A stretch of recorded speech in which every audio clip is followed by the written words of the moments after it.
ગણતંત્ર દિવસની ઉમરગામના કરજ ગામમાં ઉજવણી કરવામાં આવી હતી। સરપંચ દ્વારા 600 થી વધુ બાળકોને શૈક્ષણિક કીટ આપવામાં આવી હતી। 26મી જાન્યુઆરીના રોજ સમગ્ર દેશની સાથે ઉમરગામના કરજ ગામમાં પણ 77માં ગણતંત્ર દિવસની ઉજવણી કરવામાં આવી છે।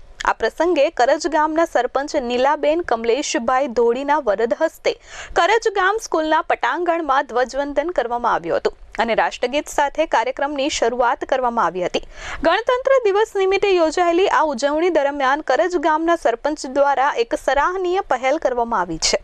સરપંચ નીલાબેન દ્વારા ગામના 600 થી વધુ બાળકોને શૈક્ષણિક કીટનું વિતરણ કરવામાં આવ્યું છે। બાળકોના શિક્ષણને પ્રોત્સાહન મળે અને તેમનું ભવિષ્ય વધુ ઉજ્જવળ બને તે હેતુથી આ કીટનું વિતરણ કરવામાં આવ્યું હતું। કાર્યક્રમ દરમિયાન ગામના આગેવાનો, શિક્ષકો, વાલીઓ તેમજ મોટી સંખ્યામાં ગ્રામજનો હાજર રહ્યા હતા। મારું નામ રાજુલબેન એન પટેલ, હું કરજગામ પ્રાથમિક શાળા બ્રહ્મણવાર શાળાની આચાર્ય છું।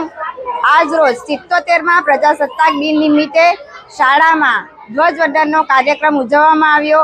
તેમાં બાળકો અને ગામ લોકોએ ઉત્સાહભેર ભાગ લીધો અને આજ રોજ કમલેશભાઈના નેતૃત્વ હેઠળ શાળામાં અમારા શાળાના બાળકોને બ્લેન્કેટ, દફતર અને નોટબુક, પાણીની બોટલ જેવી કિંમતી ચીજવસ્તુઓનું વિતરણ કરવામાં આવ્યું, જે અમારા માટે ખૂબ જ સરાહનીય હતું। આજે કરજગામ ગ્રામ પંચાયત ખાતે 77મો પ્રજાસત્તાક દિવસ અમે ઉજવણી કરી।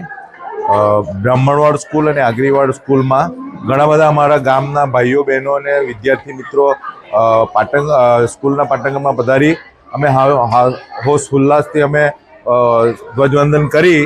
અમે સ્કૂલમાં સાંસ્કૃતિક કાર્યક્રમ અને ઘણી બધી વસ્તુઓ અમે ઉજવણી કરી અને આજે બંને સ્કૂલોમાં 600થી વધારે વિદ્યાર્થીઓને અમે શૈક્ષણિક કીટનું વિતરણ કર્યું અને સ્કૂલના છોકરાઓને અભિનંદન પાઠવ્યા।